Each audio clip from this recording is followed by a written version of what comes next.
The Buhari's government made provision for subsidy until the end of June. But you know what? The Tinubu's administration announced the end of subsidy in the month of May. On the 29th of May. And one keeps wondering what will happen to the allocation that has been provided for the month of June. The money that has been meant to subsidize fuel for the month of June. What will happen to that money? Is anybody intending to pocket it? That's the question the Nigerian people are asking. Let me allow you listen to the Labour Congress chairman as he speaks in anger. Was communicated to you as the outcome of the meeting. As far as Labour is concerned, we didn't have a consensus in this meeting. Is that okay? Are you still going to stand on the fact that they should actually go back to status quo? That's the principle of negotiation. You don't put the partner, ask him to negotiate under gunpoint. What are the prayers of the NLC?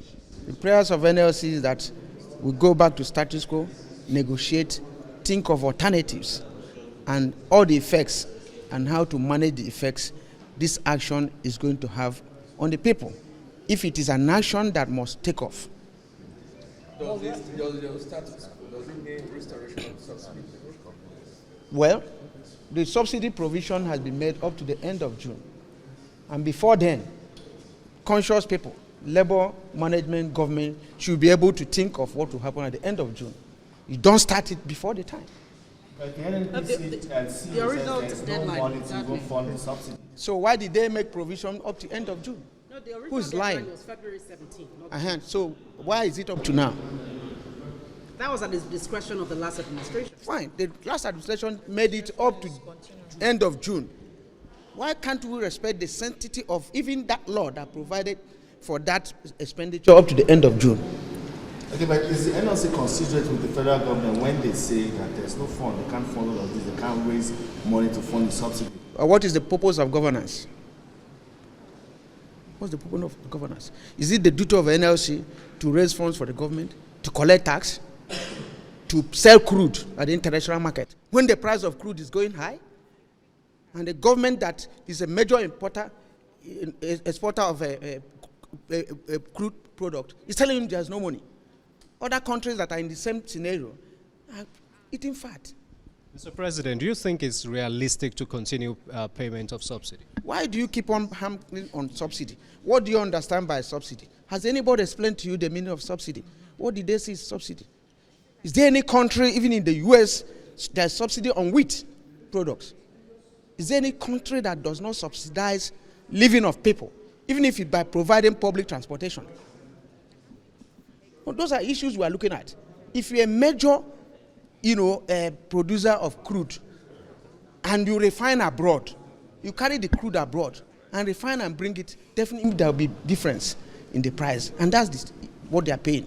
If your fathers establish a refinery, and that refinery dies in your hands, and you are now refining abroad, you ask yourself some questions. You have refineries, Kaduna, Warri, Sapele, Port Harcourt.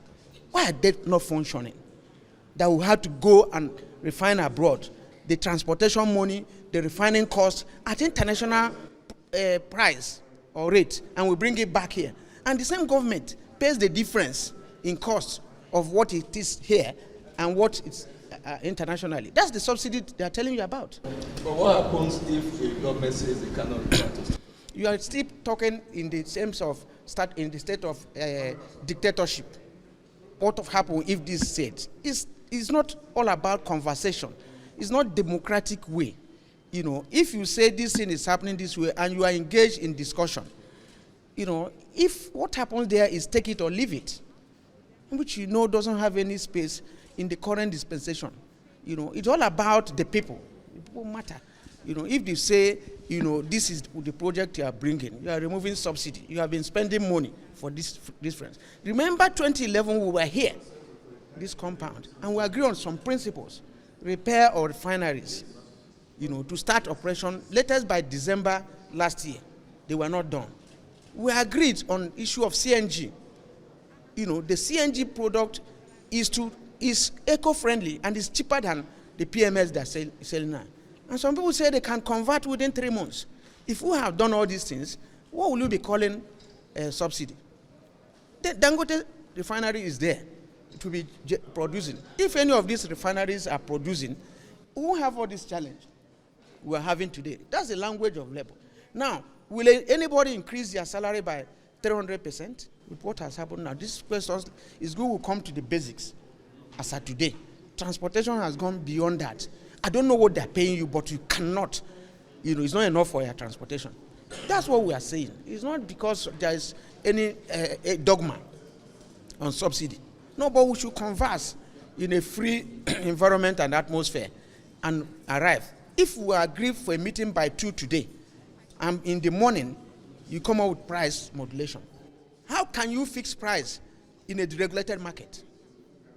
If you are talking of deregulation in the classical sense of it, it has to be determined by market forces. What I buy, I sell. But by the time you now dictate the prices, this amount.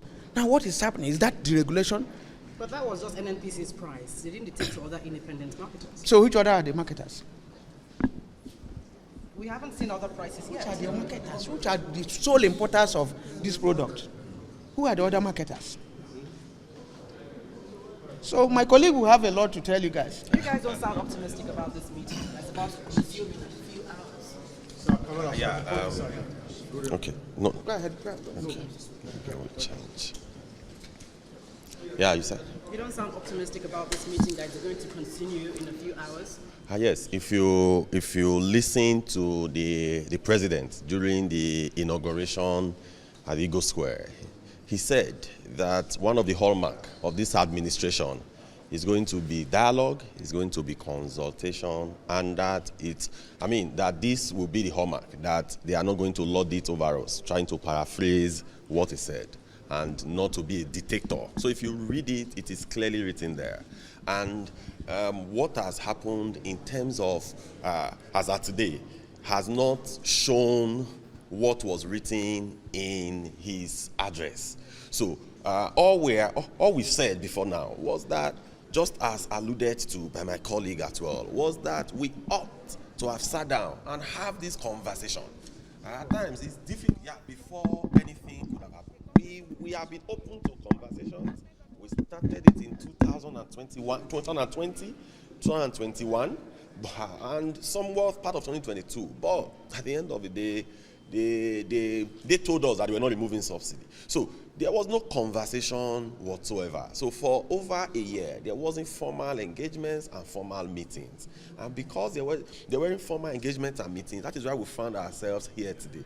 If we had met before now, we could have proposed a lot of things. Just as the CNG has said, we have experts in our midst who could have profiled some solutions on even the CNG, how it could be done faster, what are the things that could be, because our own is how do we protect the Nigerian workforce. So it is not about grandstanding, it is not, but it's just about how do we protect the workforce. So for us, clearly, we have stated in the meeting today that let's status quo ante remain, why we go back, have conversations with our principals, because the workers are clearly our principals. So we'll go back and have conversations with them. Then after the conversation, then we'll reconvene again and have some further discussion. But we hope that day as well, we will reverse back to status quo ante. Well, you were speaking with the federal government on the 800 million palliative. What was the conclusion? So there is nothing that has been concluded. That is why we are reconvening. So there was nothing that was concluded. So that is why we will reconvene. So guys, the problem we have in Nigeria is the problem of trust. We can't trust our leaders, as in when they are telling you A from one side of their mouth, the other side is issuing a B. We can't trust them. Even if they remove subsidy now, the money that has been allocated for subsidy for the month of June, what will happen to that money? I mean, huge amounts of money. We know how much this country spends on subsidy monthly, and they are telling us that they can't provide it for the month of June. Fellow Nigerians, let's be wise. Stand up, know your rights, and go for it. Let me know what you think about this video in the comment section below. Please don't forget to subscribe to my channel, turn on the notification bell. Please give this video a like so that YouTube can recommend it to others, and let me know what you think in the comment section below. Thank you.